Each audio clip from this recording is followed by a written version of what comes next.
CM Revanth విదేశీ పర్యటనపై కావాలని బీఆర్ఎస్ బురద చల్లే ప్రయత్నం చేస్తుందన్నారు ఎంపీ చామల కిరణ్ కుమార్ రెడ్డి. దావోస్ పర్యటనలో ఎంఓయూ కుదుర్చుకున్న కంపెనీలు రాష్ట్రంలో పెట్టుబడుల ఏర్పాటుకు కసరత్తు జరుగుతోందన్నారు. సీఎం యుఎస్ టూర్ పై విమర్శలు చేస్తున్న కేటీఆర్ 10 ఏళ్లలో ఎన్నిసార్లు విదేశాలకు వెళ్లి ఎన్ని ఉద్యోగాలు తెచ్చారో, ఎన్ని ఎంఓయూలకు సైన్లు చేసి ఉద్యోగాలు ఇచ్చారో చెప్పాలని సవాల్ చేశారు. యువతకు స్కిల్ పెంచాలనే ఉద్దేశంతోనే స్కిల్ యూనివర్సిటీ స్థాపనకు ప్రభుత్వం శ్రీకారం చుట్టిందన్నారు.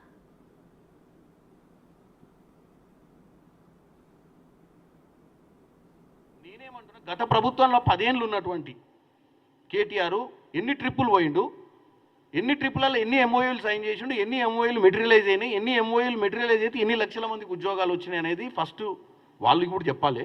ఎందుకంటే మరి అన్నిసార్లు పోయినప్పుడు మేము ఇన్నిసార్లు పోతేనే గిన్ని వేల మంది ఉద్యోగాలు క్రియేట్ అవుతుంటే మరి వాళ్ళు అన్నిసార్లు పోయారు కదా, మరి ఇప్పటికి ఎవరు ఖాళీగానే ఉండొద్దు తెలంగాణలో. అసలు ఎవరికి నిరుద్యోగం అనేదే ఉండొద్దు. వీళ్ళు పైప్ లైన్లకు నిజంగా చిత్తశుద్ధితో పనిచేస్తుంటాం. మేము చిత్తశుద్ధితో పనిచేస్తాం.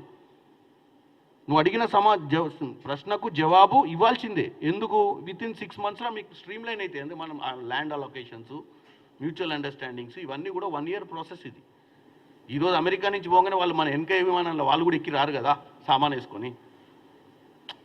మనం మాట్లాడొచ్చిన తర్వాత మళ్ళీ వాళ్ళు వయబిలిటీస్ అన్ని చెక్ చేసుకుంటారు. మనం ల్యాండ్ ప్రొక్యూర్మెంట్ వాళ్ళకి ఏమేమి ఫెసిలిటీస్ కావాలి, వాళ్ళకి ఏం బెనిఫిట్స్ ఇస్తామో వాళ్ళ టీం వచ్చి ఒక 2-3 months ప్రాసెస్ ఉంటుంది, నెగోషియేషన్ ప్రాసెస్. ప్లస్ మన దగ్గర ఎంప్లాయ్మెంట్ క్రియేట్ చేయాలంటే మన దగ్గర స్కిల్ డెవలప్మెంట్ గురించి ఎందుకు మాట్లాడుతుంటే ఇవాళ రేవంత్ రెడ్డి గారు చెప్పండి. మనం ఎన్ని దేశాలకు పోయి ఎన్ని ముచ్చట చెప్పొచ్చినా వాడు వచ్చి కంపెనీ పెట్టినప్పుడు ఆ కంపెనీలో ఉద్యోగం చేయాలనేటువంటి వాడికి చదువున్నా వానికి ఉన్న స్కిల్ అనేది వీనికాడ ఉండాలి కదా.